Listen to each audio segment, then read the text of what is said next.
নমস্কার বন্ধুরা, আজ তোমাদের বাড়িতেই বানিয়ে দেখাবো জয়নগরের মোয়া। তোমরা দেখতে থাকো আর বলো জয়নগরের মোয়া আমি ঠিকঠাক বানাতে পারলাম কিনা। দেখো কত সুন্দর হয়েছে মোয়াগুলো। দেখো কি করে আমি বানাই জয়নগরের মোয়া। জয়নগরের মোয়া বানাতে কিন্তু লাগবে মেন খই আমার, আর এটা নর্মাল বাজারে যেই কিনতে পাওয়া যায় খই, সেই খইটা দিয়েই আমি বানাচ্ছি মোয়াটা। আর লাগছে আমার দুধটা ভালো করে ঘন করে জাল করে ক্ষীর করে নেব একদম। দেখো এখানে কতটা দুধ নিয়েছি, আন্দাজ মতো নিয়েছি। যতটা মোয়া বানাবে ঠিক ততটাই আন্দাজ মতন দুধের ক্ষীর বানিয়ে নেবে। এই দেখো এর মধ্যে খানিকটা সরও দিয়েছিলাম যাতে ক্ষীরটা তৈরি হতে সুবিধা হয়। জাল করে একদম ক্ষীর বানিয়ে নিয়েছি। আর এখানে লাগছে আমার খেজুরের গুড়, একদম টাটকা খেজুরের গুড়টা। দেখো কালারটা দেখো শুধু। এটা আমার বাবা নিয়ে এসছে, আমাদের বাড়িতে খেজুর গাছ আছে, আমার বাবা কাটে, সেই গুড়টা বানিয়ে নিয়ে এসছে। কড়াইতে আমি এবার দিয়ে দিচ্ছি খেজুর গুড়। সবসময় মেপে নেওয়ার চেষ্টা করবে।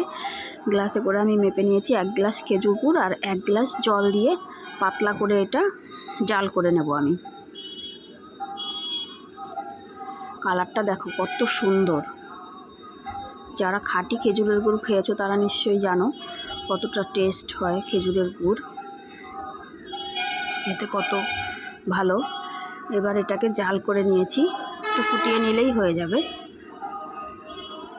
নামিয়ে নিচ্ছি। ওই কড়াইতেই 1 গ্লাস জল দিয়ে 1/2 গ্লাস মতো চিনি দেব। চিনি দিয়ে দেব গুড়। দেখো 1/2 গ্লাসেরও বেশি একটু গুড় দিচ্ছি। এই গুড়টা ঘন কেন বলো তো, এটা পাটালি করতে চাইছিল, আমি বাবাকে বারণ করেছি পাটালি করতে হবে না, তাই গুড়টা ঘন। এবার যেরকম আমরা মোয়া বানাই ঠিক ওরকম অত কড়া পাক দেওয়া যাবে না, তার থেকেও কম, একটু সুতো সুতো উঠলেই ওরকম পাক দিতে হবে। গুড়টা ঠান্ডা করে নিয়ে আমি খইগুলো ঢেলে দিচ্ছি, তার ভালো করে মিশিয়ে নিচ্ছি গুড়টার সঙ্গে খইগুলো। খইটা আমি 500রও কম নিয়েছি, মানে 350 কি 400 হবে খই। ভালো করে গুড়টা দিয়ে মিশিয়ে নিয়ে এবার যেই জাল করে রেখেছিলাম যেই গুড় জল দিয়ে পাতলা করে, ওই রসটা হালকা হালকা করে দেবো আর মেশাবো। একবারে দেওয়া যাবে না, অল্প অল্প করে দিয়ে মেশাতে হবে। এবার যেই ক্ষীরটা বানিয়ে রেখেছিলাম দুধ জাল করে, এই ক্ষীরটাও অল্প অল্প করে দেবো আর মেশাবো।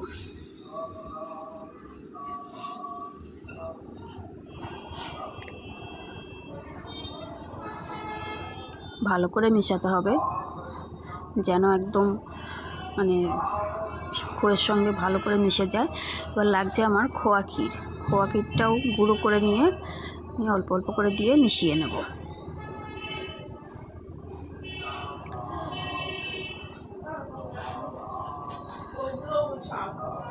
সব মেশাতে মেশাতে ঠান্ডা হয়ে যাবে।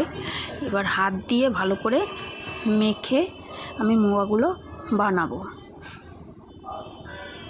দেখো ঠিক এই সাইজের। জয়নগরের মোয়া কিন্তু একটু বড় বড়ই হয়। মোয়াগুলো সব রেডি করে নিয়েছি। এবার কিশমিশ আর কাজু দিয়ে মোয়াগুলোকে সুন্দর করে সাজিয়ে নেব। দেখো কত সুন্দর হয়েছে আমার মোয়াগুলো।